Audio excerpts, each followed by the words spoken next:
Hey YouTube, welcome to the Backyard Pioneer. I'm Mike. Today we're going to be doing a review of the Cold Steel Broken Skull. This is a classic clip point with modern materials. You're getting a really good steel with the CTS XHP along with G10 handles and a really good lock in the triad from Cold Steel. Let's get the specs out of the way first. Weight, we're looking at 3.1 ounces. Blade length of 4 inches. That is a pretty big blade. I love the clip on it. It just really sings to me. Handle is 5 1/4, so we're looking at an overall length of 9 1/4 inches. Ergonomics, really good, comfortable in a variety of grips. Especially like it for stabbing, an overhand one. Not that I stab too many people, but it just really kind of goes with that. You'll have to excuse me, I didn't have a chance to clean this blade up. This is actually literally going right from work carry to the review table. And this has actually been in my pocket for a while. This is a really cool knife. I really enjoyed it. I hope that comes through in the review. So handle material, G10. It's a medium grippiness. Nothing too insane. Not going to rip up your hands like I know some guys complain about the Benchmade Contigo. Definitely less traction oriented than that. Jimping, it's non-traditional. Doesn't go into the metal or onto the blade at all. Definitely just into the handle. Pretty cool. This comes in a variety of colors: blue, orange, OD green, pink, coyote tan, gray. It's so super slim that you can really wrap your hands around it. Deploys really fast, as you can see. I like it. I like it a lot. The blade, well, let's pop that out again. We'll talk about that.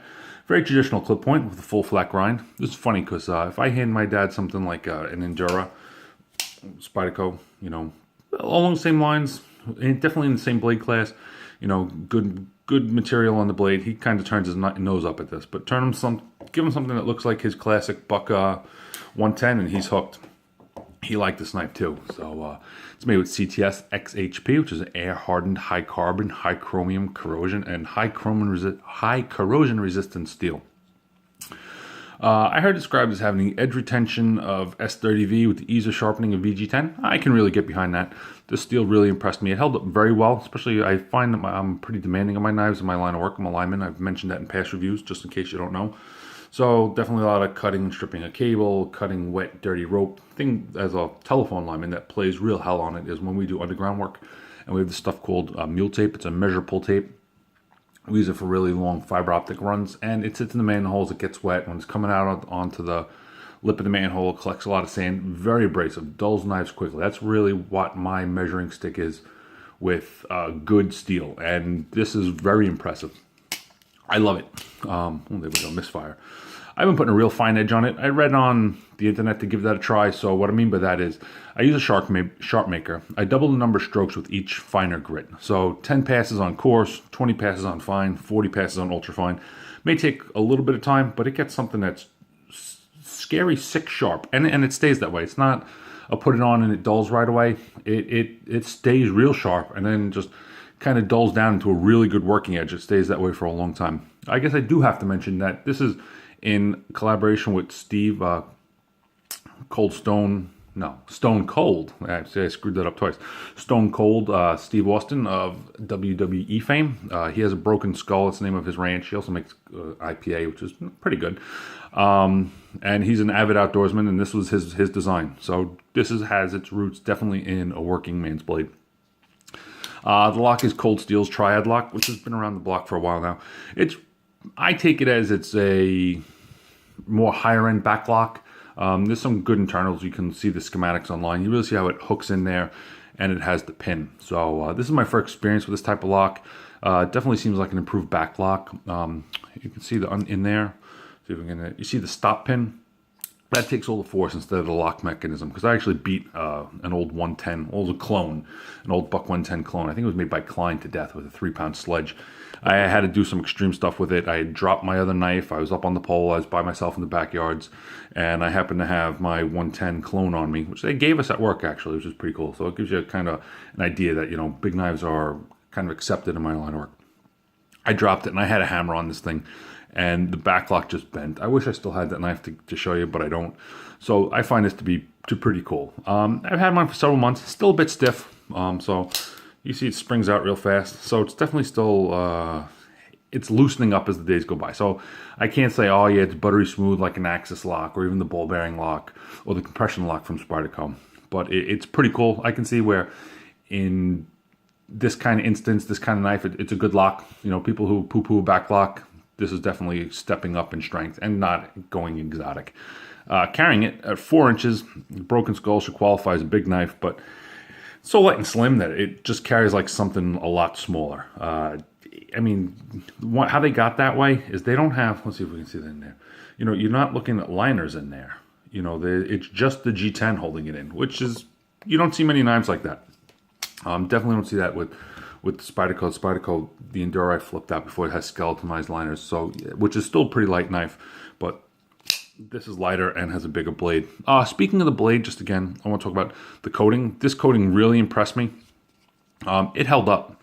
You know, you get a lot of knives, they come with a coat, and you know, for the $75 range that this is in, that's why it impressed me, because you spend $20, you know, $25 on like an Ontario Rat, which I think is a great knife. I have a couple of them, but that's just to really to keep it from rust coating, and it pops off.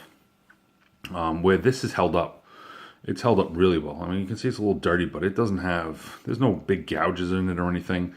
I should clean it up. I did clean it up when I took some pictures last time, but then I liked this knife so much it ended up back in my pocket. So it's talking about carrying it. It's tip up only. It's a bit quirky, but if you want to change the which side you carry it on, they actually give you an extra clip because of the way it's designed like that. You have to put the new clip on it. You can't just, the clip isn't a mirror. You have, you know what I mean? You have to use another clip. It's not a big deal, but if you lose it and you have a left-handed friend, you're kind of screwed. You get that on a couple of Cold Steels, and like other Cold Steels from the factory, it was way too tight. It was way down there. I usually put a piece of dental floss and pull it up. I know you see other guys, they'll scuff it up, or I know Nut and Fancy, he's pretty big on the hell's he use? Why can't JB Weld under there to make it smoother? I didn't do that. Not that I couldn't be bothered. I guess I couldn't be bothered, but I just pulled it up a little bit. It works fine. It's, you know, actually I have a thick pair of jeans, my winter jeans, that have a really thick hem on the side, and it gets still caught up a little bit on that. But on a regular pair of jeans, it hasn't been a problem. When I get to talk about what for with this knife, to me the Broken Skull is a modern version of the old school work knife. Clip point is classic, versatile. You know, you see that so much in a lot of knife designs. The clip point is just kind of timeless. You know, even from old case folders through the bucks now to the Cold Steels. I like it. Just brings me back. You know, remember my dad and my uncles having their buck knives, and I guess you always just kind of wanted to get old enough to have one and be one of the cool guys.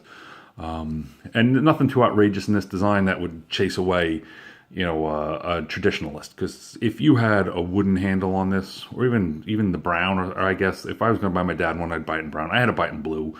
I guess it was baseball season. It was Mets, matches well with my my orange Leatherman. What I have, the Juice S2. Hey, you know, let's go Mets. What are you going to do? They didn't get too far in the playoffs this year, but they made the playoffs better than the Yanks. So, you know, I know now I'm accessorizing my knives, but it's cool and it gets me buying more. So, you know, I guess the only thing that suffers is my bank account. Peers of this, I rolled one in before. I would definitely say the Endura. You know, decent handle material, VG10, not in this class, but it's a good blade.